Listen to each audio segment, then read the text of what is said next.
আমের সময় কিন্তু দেখতে দেখতে প্রায় শেষের দিকে। তো ভাবলাম আপনাদের সাথে একটা আমের চাটনির রেসিপি শেয়ার করি, যে চাটনিটা তৈরি করে আপনারা ফ্রিজের বাইরেই সংরক্ষণ করতে পারবেন বছর জুড়ে, কোনো রকম রোদ দেওয়ারও প্রয়োজন নেই। তো আমি এখানে 3টা মতো আম কেটে নিয়েছি, আর একটু শক্ত শক্ত দেখে আমগুলো নিতে চেষ্টা করবেন। এখানে আমি সরিষার তেল গরম করতে দিয়েছি খুবই কম পরিমাণে, আর কিছু মশলা নিয়ে নিয়েছি, আমি এগুলো গোটায় ব্যবহার করছি। এখানে শুকনো মরিচ, সামান্য মৌরি, কয়েকটা মেথি আর সরিষা, এগুলো কিন্তু মাস্ট দিতেই হবে। আপনি চাইলে গরম মশলার গুঁড়াটাও দিতে পারেন, তবে আমি এখানে দারুচিনি, এলাচ, লং এগুলো সবই গোটা দিয়েছি। এবারে চুলার একদম মিডিয়াম হিটে খুব ভালো করে মশলাটা একটু ভেজে নিতে হবে, তবে মশলাটা পুড়িয়ে ফেলা যাবে না।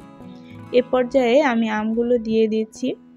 আমগুলো দিয়ে হালকা হাতে একটু নাড়িয়ে নিতে হবে, আর এ পর্যায়ে অবশ্যই কিন্তু চুলার আঁচটা একদম মিডিয়াম লো এর মাঝামাঝি রাখবেন, যাতে মশলাটা পুড়ে না যায়। আমটা খানিকক্ষণ নাড়াচাড়া করে এবারে আমি খানিকটা চিনি দিয়ে দিচ্ছি। চিনির পরিমাণটা একটু বেশি রাখতে হবে, কারণ সম্পূর্ণ আমটা কিন্তু এই চিনির জলেই সেদ্ধ হবে। আম থেকে এক্সট্রা জল আর বের হবে না, যেহেতু আমরা চিনি দিয়ে দিয়েছি। আমের জলটা আমের গায়েই শুকিয়ে যাবে। এভাবে খানিকক্ষণ নেড়ে আপনার যদি মনে হয় চিনি আরও খানিকটা দরকার, তবে আরও দিতে পারেন।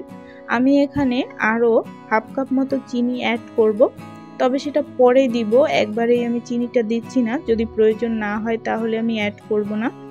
এখানে সামান্য হলুদের গুঁড়া আর পরিমাণ মতো লবণ দিয়ে দিচ্ছি, তবে আচারের লবণটা একটু কম দিতে চেষ্টা করবেন। আচারের লবণটা বেশি হয়ে গেলে কিন্তু আচারটা খেতে মোটেই ভালো লাগে না।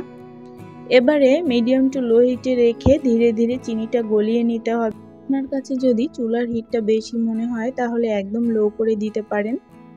তো আমি খানিকক্ষণ নাড়ানোর পরে মনে হলো কিছুটা চিনি আরও দরকার, কারণ আমটা সেদ্ধ হবে, বেশ খানিকক্ষণ জাল দরকার হবে, অন্তত 10 থেকে 15 মিনিট সময় তো লাগবেই। তো আমি এখানে আরও খানিকটা চিনি অ্যাড করে দিলাম। আমার মনে হচ্ছে আর চিনি দরকার নেই। মোটমাট 1 কাপ মতো চিনি আমি এখানে দিয়ে দিয়েছি। এবারে মিডিয়াম হিটে আমি আমটাকে ঢাকা দিয়ে খুব সুন্দরভাবে সেদ্ধ করে নিয়েছি। দেখুন চিনিটা কিন্তু সম্পূর্ণভাবে গলে গিয়েছে। এবারে ধীরে ধীরে নাড়িয়ে আম থেকে বের হওয়া যে এক্সট্রা জলটা, সেটা আর চিনির জলটা সম্পূর্ণ টানিয়ে নিতে হবে। একটু ধৈর্য সহকারে দাঁড়িয়ে সামান্য কয়েক মিনিটের মধ্যেই কিন্তু আপনি আমের আচারটা বানিয়ে নিতে পারেন, অথবা চাটনি মতো রাখলে আপনি একটু জলটা রেখে দিবেন। আমি সম্পূর্ণ শুকিয়ে রাখবো, কারণ আমি ফ্রিজের বাইরে রাখবো। দেখুন আমটা কিন্তু সম্পূর্ণ সেদ্ধ হয়ে গিয়েছে। এ পর্যায়ে চুলার হিটটা খানিকটা বাড়িয়ে দিয়ে আমি এর মধ্যে দিয়ে দিব সিরকা, তবে আপনি চাইলে লেবুর রসও অ্যাড করতে পারেন। আমি এখানে সাদা ভিনেগারটা অ্যাড করে দিয়েছি 2 চামচ মতো, তবে আপনারা আপনাদের পরিমাণ মতো দিবেন যদি আমের পরিমাণ বেশি হয়। আমি এখানে 2টা আমের জন্য প্রায় 2 চামচ মতো সিরকা ব্যবহার করেছি, তবে খুব বেশি ব্যবহার করবেন না, সিরকার একটা এক্সট্রা গন্ধ থাকে, এটা যদি খুব বেশি পরিমাণে আসে তাহলে কিন্তু আচারটা আর খাওয়া যাবে না। এবারে চুলার হিটটা সেম একইভাবে রেখে একটু বাড়িয়ে আমরা কিন্তু সম্পূর্ণভাবে এর জলটা টানিয়ে নিব। এর জলটা যদি গায়ে শুকিয়ে যায় তাহলে আপনার কোনো রকম রোদে দেওয়ার দরকার নেই। কাচের বয়ামে বা প্লাস্টিকের জারে ভরে আপনি ফ্রিজের বাইরে রুম টেম্পারেচারেই রেখে দিতে পারেন সারা বছর ধরে। যে কোনোভাবেই খান না কেন, হোক রুটি, পরোটা, খিচুড়ি অথবা এমনি শুধু হাতে, খেতে কিন্তু অসাধারণ লাগে। আমার কাছে এই আচারটা কিন্তু ভীষণ মজার।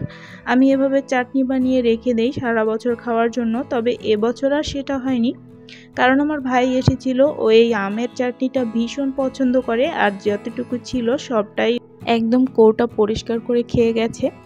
তো বন্ধুরা, আজ এখানেই বিদায় নিব। সবাই ভালো থাকবেন, সুস্থ থাকবেন।